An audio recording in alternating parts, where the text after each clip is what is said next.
बिस्मिल्लाहिर्रहमानिर्रहीम। तो प्यारे बच्चों, आगे हमारे पास आया था क्वेश्चन नंबर 4। उन्होंने क्वेश्चन नंबर 4 में हमें थोड़ा सा कंफ्यूज करने के लिए ना एक नई चीज़ ऐड कर दी है। ठीक है, पर आपने परेशान नहीं होना, ये सवाल पीछे वाले से ज़्यादा आसान है। ठीक है, अब उन्होंने बोला है कि आसमा पेड़ ज़कात। अब आपको याद हो तो पेड़ ज़कात फार्मूले में भी यूज़ होता है ना। अब पेड़ ज़कात की जगह पे हम क्या वैल्यू लिखेंगे, ये वाली वैल्यू लिखेंगे। मतलब इसके नीचे हम क्या लिखेंगे, 15,000 मतलब 15,000 लिखेंगे। इसके नीचे आप लिखेंगे। ठीक है, आगे हम ये फाइंड करते थे, अब इस सवाल में उन्होंने खुद दे दिया। ठीक है, ऑन गोल्ड आसमा ना 15,000 ज़कात देती है गोल्ड पर। ठीक है, उन्होंने बोला है कि find the value of gold. ठीक है, अब हमने इसमें क्या फाइंड करना है, गोल्ड की वैल्यू फाइंड करनी है। वैल्यू मतलब वर्थ। अब हमने इसमें फार्मूले में क्या फाइंड करनी है, वर्थ फाइंड करनी है। ये चीज़ हमें दी गई है, ये चीज़ हमें वैसे पता है, ये हमने फाइंड करनी है। ठीक है जी, तो प्यारे बच्चों, मैंने सवाल लिख लिया, इसमें डायरेक्ट फार्मूला पुट करना है आपने। ठीक है, अब ज़कात पेड आपको कितनी दी गई है सवाल के अंदर, 15,000। इसके नीचे पुट कर दिया।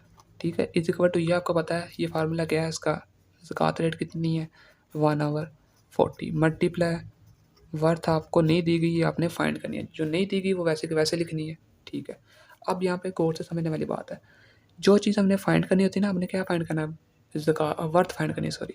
तो वर्थ इधर ही रहेगी, बाकी वाली जो 1/40 है ये दूसरी साइड पे लेके जाएंगे बारी बारी। ठीक है, पहले 40 नीचे वाली वैल्यू पहले उस साइड पे आती है। 40 यहाँ पे डिवाइड हो रहा है ना 1 के साथ, उधर आके मल्टीप्लाई होगा।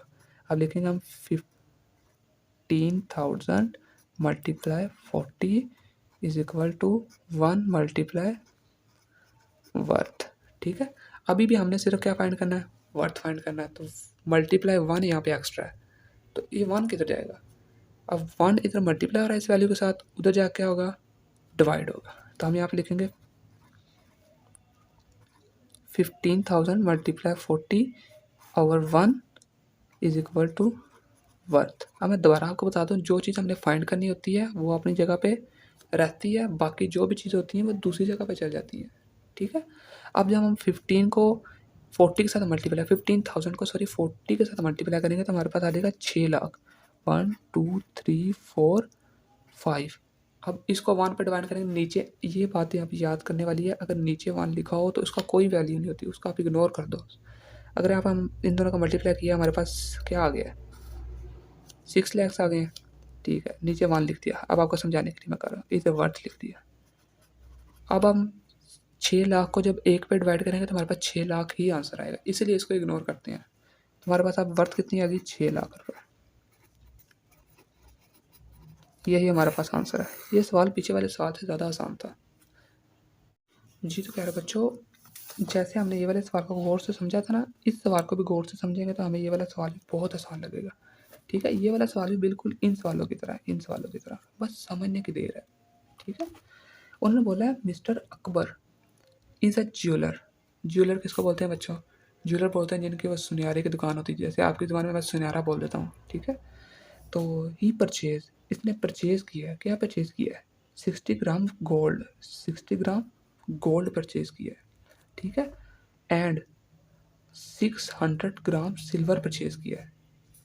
पहले उसने पहली चीज़ क्या परचेज किया है, 60 ग्राम गोल्ड परचेज किया। दूसरी चीज़ क्या परचेज किया है, 600 ग्राम सिल्वर परचेज किया है। ठीक है, if the market price of a gold is 8,000 पर ग्राम। ठीक है, अब ये जो गोल्ड वाली वैल्यू है, इसको गोल्ड वाली से मल्टीप्लाई करेंगे, हमारे पास टोटल वैल्यू आ जाएगी। सिल्वर वाली को सिल्वर वाली वैल्यू से मल्टीप्लाई करेंगे, हमारे पास टोटल वैल्यू आ जाएगी। ठीक है, जब दोनों की टोटल वैल्यू आ जाएगी, उनको आपस में प्लस करेंगे तो हमारे पास वर्थ आ जाएगी टोटल। जो ये मैंने सवाल बना कर लिख लिया, पहले मैंने लिखा है 60 gram gold is equal to gold वाली दोनों वैल्यू लिख दी। फिर मैंने लिखा 600 ग्राम सिल्वर, फिर सिल्वर वाली दोनों वैल्यूज लिख दी मैंने। ठीक है, अब इन दोनों को आपस में प्लस करना है, जैसे हमने क्वेश्चन नंबर 1 के पार्टों में किया था, 4th पार्ट में। ठीक है, इन दोनों को हम प्लस करेंगे, इन दोनों को आपस में सॉरी मल्टीप्लाई करेंगे तो हमारे पास आ जाएगा 6 8 48 10 20 30 40 6 8 48 10 20 30। अब ये तो दो जो सॉरी आंसर आ गया ना, इनको आपस में प्लस करेंगे तो हमारे पास टोटल वर्थ निकल आएगी। टोटल वर्थ निकालने के लिए हमने क्या करना है, जो 2 आंसर आए हैं, ये वाले 2, इन दोनों को आपस में प्लस करना है, तो हमारे पास क्या निकलेगी? टोटल वर्थ निकल आएगी। ठीक है? प्यारे बच्चों, जब हमने इन दोनों को आपस में प्लस किया तो हमारे पास ये आंसर आ गया। अब आपको पता है आपके पास वर्थ निकल आई है, अब आपने सिर्फ फार्मूला पुट करना है। ईज़ी हो गया सवाल। ज़कात पेड इज इक्वल टू ज़कात रेट मल्टीप्लाई वर्थ। अब वर्थ की जगह पे क्या पुट करना है? वर्थ की वैल्यू। कितना ईजी हो गया सवाल? 528000। अब आपको ज़कात रेट तो अब तक याद हो जाना चाहिए। ज़कात रेट क्या है वैसे? 1/40। ये होता है 2.5 है, लेकिन हम इसको जब सॉल्व करेंगे तो 1/40 लिखा जाएगा। 1/40 लिखोगे ना तो फिर आपको ईजी होगा सवाल सॉल्व करने के लिए, कटिंग करने के लिए। ठीक है? वो 2.5 लिखोगे तो फिर आपको उसका पहले पॉइंट ख़त्म करना पड़ेगा, फिर इसको कटिंग करोगे, वो बहुत फिर लंबा चौड़ा प्रोसीजर बन जाएगा। अब 0 0 से कैंसिल। अब इसको कट करेंगे 2 पे। 2 2 ज़ार 4, 2 2 ज़ार 4, 1 कैरी, 2 6 ज़ार 12, 2 4 ज़ार 8, डबल 0 ऊपर आ गया। फिर 2 पे, 2 1 ज़ार 2, 2 1 ज़ार 2, 2 3 ज़ार 6, 2 2 ज़ार 4 और डबल 0। अब इसका हमारे पास बच्चों प्यारे बच्चों क्या आंसर आ गया? 13200 आंसर आ गया। जी तो प्यारे बच्चों, आगे क्वेश्चन नंबर आया था 6। क्वेश्चन नंबर 6 को समझना बहुत बहुत ज़रूरी है, क्योंकि क्वेश्चन नंबर 6 समझोगे तो 7 समझ लगेगा, और ये वाला इसके अंदर भी यही यूज़ होगा। ठीक है? ये समझोगे तो 7 भी सॉल्व होगा और 9 भी सॉल्व होगा। क्वेश्चन नंबर 3 में एक नई चीज़ ऐड की गई है। पहले हमने ज़कात पढ़ी थी, अब एक नई चीज़ ऐड की गई है, उशर। पहले हम सवाल पढ़ लेते हैं। फाइंड उशर सेपरेटली, सेपरेटली अलग-अलग मतलब कि on the following crops, on the following crops पे। ठीक है? व्हेन द लैंड इज एरीगेटेड, एरीगेटेड मतलब होता है गीला करना, by river water, rain water sorry, rain water मतलब कि बारिश के पानी से एक ज़मीन गीली हो रही है। ठीक है? उसके गीले होने पे 1000 केजी राइस निकल रहा है। ठीक है? उसके बाद 80 केजी फ्रूट्स निकल रहे हैं। ठीक है? 140 केजी वेजिटेबल्स निकल रहे हैं। इन सब का अलग-अलग उशर फाइंड करना है। अब आपको मैं उशर समझाता हूँ, उशर क्या होता है। देखें, उशर होता है जैसे ज़कात होती है ना, ये भी अल्लाह ताला की तरफ से हुक्म है कि उशर दो, जैसे ज़कात देने का हुक्म है। ज़कात होती है ना 2.5%, इसको हम इस तरह भी लिख सकते हैं, ये दोनों एक ही चीज़ है। ठीक है? अब उशर होते हैं 2 तरह के, एक होते हैं आर्टिफ़िशियल, एक होते हैं नेचुरल। आर्टिफ़िशियल क्या होते हैं? आर्टिफ़िशियल मतलब कि ये ना बेसिकली जो उशर होता है ना, ये किसान देते हैं। जब किसान की 1 साल बाद मतलब कि ज़मीन उगती है, वो लगाता है, उसको उगाता है, फिर 1 साल के अंदर-अंदर वो मतलब कि हो जाती है, फिर उसको काटता है, फिर उसको सेल करता है। सेल करने पे उसको जो प्रॉफ़िट होता है ना, मतलब उसने बीज लिया, पहले उसको मतलब कि बीजा, ज़मीन के अंदर लगाया, फिर उसमें से मुनाफ़ा हुआ, उसको जो मुनाफ़ा होता है ना, उसमें से 10% वो देता है उशर, 10%। ठीक है? अब ये 5%, अब मैं ये बताता हूँ आपको ये 5% 10% मैंने क्यों लिखा है। अगर वो मुनाफ़ा उसको हुआ है, उसने ज़मीन लगाई है, उसको पूरा साल पानी नहीं लगाना पड़ा। अल्लाह ताला की तरफ से बारिश होती रही और वो उसकी ज़मीन को पानी लगता रहा और वो खुद ही बड़ी होती रही। उसको कोई चीज़ उस पे लगानी नहीं पड़ी। तो वो उसके प्रॉफ़िट में से 10% गरीबों की राह में देगा। ठीक है? आर्टिफ़िशियल रिसोर्सेज़ क्या होते हैं? आर्टिफ़िशियल रिसोर्सेज़ मतलब कि उसने ज़मीन लगाई, ठीक है? ज़मीन लगाने के बाद उसने पहले बीज लिया, बीज लेने के बाद उसने उसको पे स्प्रे की, खाद डाली, उसके बाद उसने क्या किया, आर्टिफ़िशियल रिसोर्सेज़ में और चीज़ आई थी, उसने ट्यूबवेल के साथ उसको पानी लगाया, बारिश नहीं हुई। उसका मतलब कि थोड़ा बहुत खर्चा हुआ ना, इसलिए अल्लाह ताला ने उसके लिए रियायत की है कि जो उसका प्रॉफ़िट होगा ना, उसका वो 5% गरीबों की राह में देगा। उम्मीद है कि अब आपको समझ लग गया होगा उशर क्या होता है। उशर किस पे लागू होता है? किसानों पे लागू होता है। ठीक?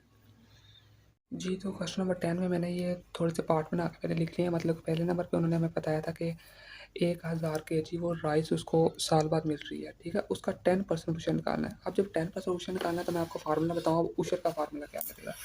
इधर हम लिखेंगे यू, ज़कात की जगह पे आपको उशर लिखना है। उशर पेड इज़ इक्वल टू उशर रेट मल्टीप्लाई वर्ड।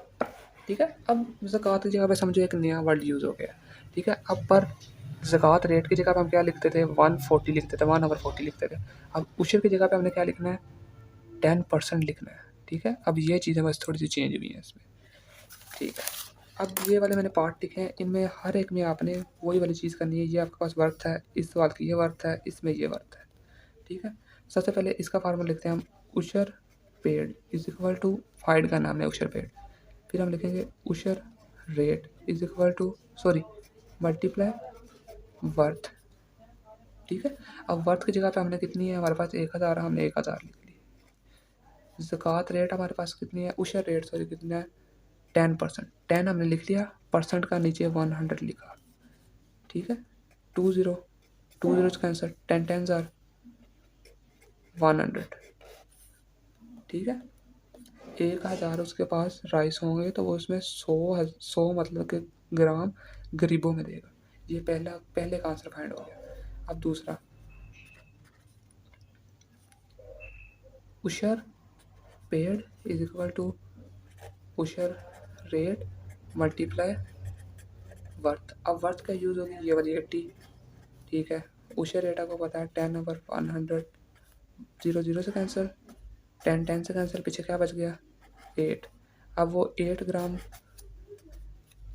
फ्रूट्स 80 ग्राम में से, 80 किलो में से, मतलब आपकी ज़ुबान में सुने तो 80 किलो में से वो कितने 8 किलो गरीबों को फ्रूट देगा, ठीक है। अब इसी तरह ये लास्ट पार्ट है, यहाँ तक ये एक पार्ट सॉल्व हो गया हमारा। ये पार्ट्स हैं नहीं, मैं आपको बना कर इसलिए दे रहा हूँ क्योंकि आपको समझ लग गई सिर्फ। ये पहला पार्ट था हमारा, ये दूसरा पार्ट सॉल्व हो गया। अब ये वाला हम तीसरा पार्ट सॉल्व करेंगे। तो बच्चों इसमें भी वही वाला उशर का फार्मूला लगेगा, उशर पेड इज इक्वल टू उशर रेट मल्टीप्लाई वर्थ। पर वर्थ अब कौन सी यूज़ होगी, 140, ये सवाल में दी गई ये वाली वर्थ, ये वाली वैल्यूज ना सवाल में दी गई है, ठीक है। तो अब हम क्या करेंगे, वर्थ की जगह पे लिखेंगे 140 मल्टीप्लाई उशर रेट, आपको पता है क्या है उशर रेट, 10%। ये मैं यहाँ पे लिख देता हूँ, इसलिए लिखा ताकि आपको समय लग जाए। 10 लिखा, परसेंटेज का आवर में 100 लिखा, 10 10 से कैंसिल, 10 10 से कैंसिल, पीछे क्या बच गया 40 14 सॉरी। अब वो 140 किलो वेजिटेबल्स, सब्जियों में से 14 किलो सब्जियां जो है ना वो गरीबों की राह में देगा। उम्मीद है कि आपको ये सवाल समझ लग गया होगा इजीली। जी तो प्यारे बच्चों, आपने मेरा चैनल लाजमी से सब्सक्राइब करना है और बेल आइकन तो लाजमी प्रेस करना है, ताकि मैथ के रिलेटेड जब भी मैं कोई इजी सोल्यूशन लेके आऊँ आपके लिए तो आपके पास नोटिफिकेशन फौरी आ जाए।